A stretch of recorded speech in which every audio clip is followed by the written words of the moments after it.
Digital मीडियामध्ये आपले सर्वांचे मनपूर्वक स्वागत। सावंतवाडी शहरातील मोती तलाव हे या शहराचा आत्मा समजला जातो। या तलावामुळे या शहराच्या सौंदर्यात भर पडते।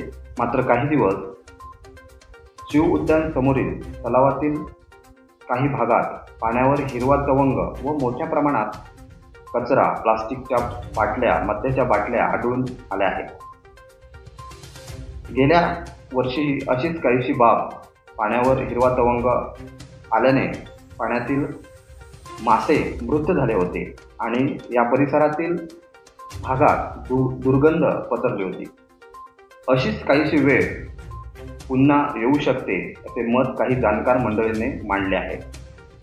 मात्र स्थानिक प्रशासन, नगरपालिका प्रशासनाने याकडे वेळेत लक्ष देऊन यावर योग्य ती उपाययोजना करावी अशी मागणी नागरिकांमधून येत आहे। कोकण दर्शन डिजिटल मीडियासाठी आनंद धोंड, सावंतवाडी।